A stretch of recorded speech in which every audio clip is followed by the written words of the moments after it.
Bom, pessoal, eu vou falar um pouquinho sobre a experiência bem preliminar que a gente está tendo no laboratório com um estudo que, depois da fala do professor Van Breda, eu vi que ele ainda está longe de ser, de fato, transdisciplinar, né? A gente precisa muito mais para tornar ele transdisciplinar.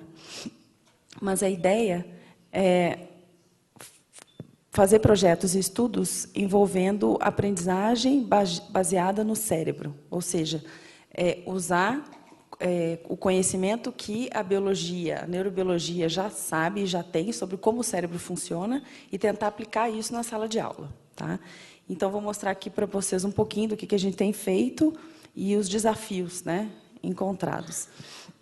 Então, já se passam centenas de anos onde a gente tem desenvolvido pesquisas na área da neurobiologia e, especificamente, nas bases neurobiológicas do aprendizado e memória, né, que é uma área que eu venho seguindo desde a minha graduação.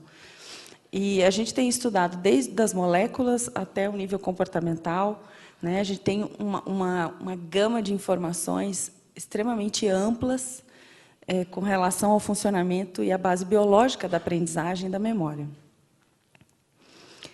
E, além disso, questões que a gente acredita, né, nós como pesquisadores ou nós como indivíduos acreditamos ser importante para o processo de aprendizagem, as neurociências já têm um domínio bastante objetivo do que acontece com alguns desses fatores que nós sabemos, mesmo que empiricamente, no cotidiano, como que eles afetam a aprendizagem.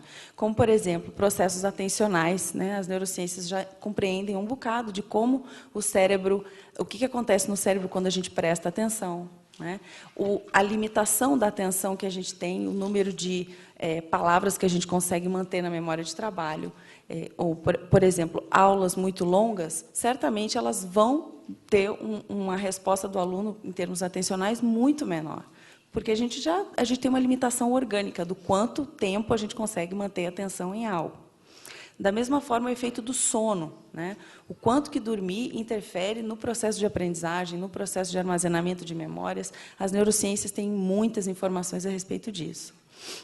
Eu poderia listar outros aqui, como o estresse, né? O efeito que o estresse tem no aprendizado e no armazenamento de memórias.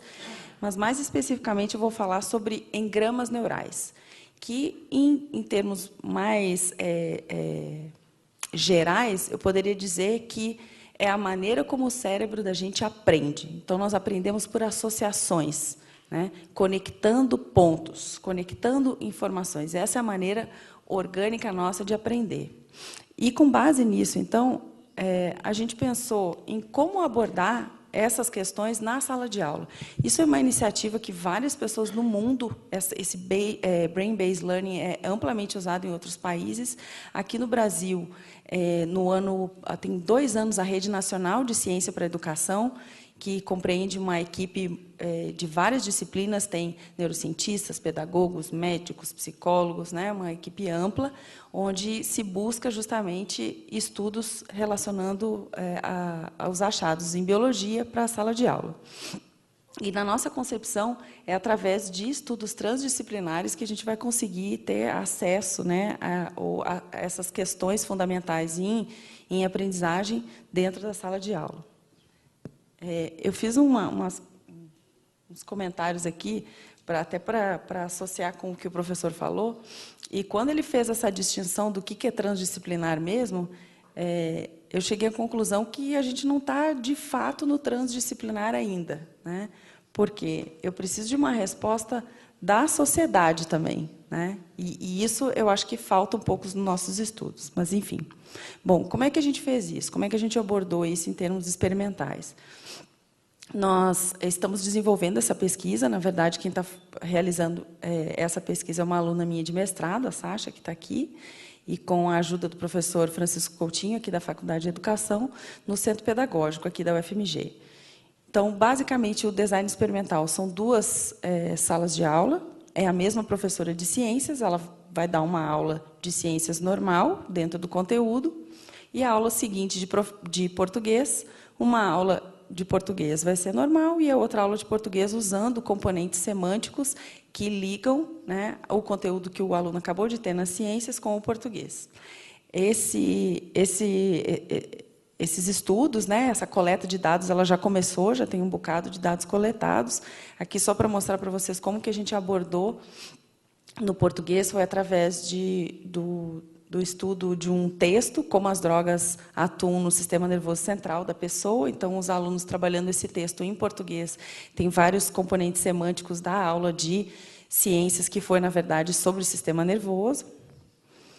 E, durante o processo, então, a gente vai coletar informações, vai aplicar questionários para ver como que se ter uma aula dentro de um mesmo eixo temático, né, favoreceu a capacidade associativa que o cérebro tem e, dessa forma, beneficia, né, o aprendizado dos alunos que tiveram esse design, ou como é que eu vou dizer, essa sequência, né? Bom, quais as limitações e os desafios que a gente tem enfrentado, né? Primeiro, com relação à interpretação.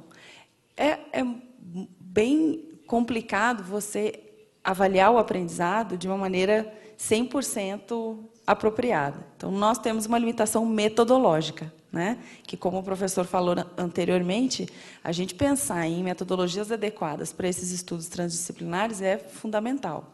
Hoje, o que a gente tem são os questionários, então, que é a clássica prova que a gente faz em sala de aula, né? Mas eu acho que a gente conversando e interagindo mais, talvez até incluindo outras áreas, a gente pode expandir esse método avaliativo.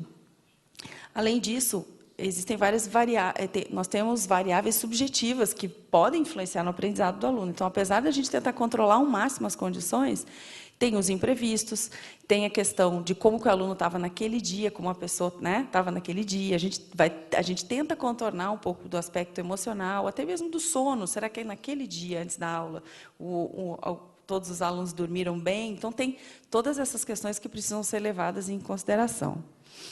Algumas limitações práticas que a gente tem enfrentado com esse tipo de estudo é o apoio da escola e dos professores, que, nesse sentido, até tem sido mais positivo do que a gente esperava, mas, ainda assim, a gente tem que encaixar na rotina da escola, os professores têm que aceitar fazer parte do estudo e contribuir, né? Então, tem um meio do caminho aí que precisa ser melhorado. Os estudantes precisam dar o apoio, né? Eles têm que querer participar, e isso até tem sido bem positivo na nossa experiência.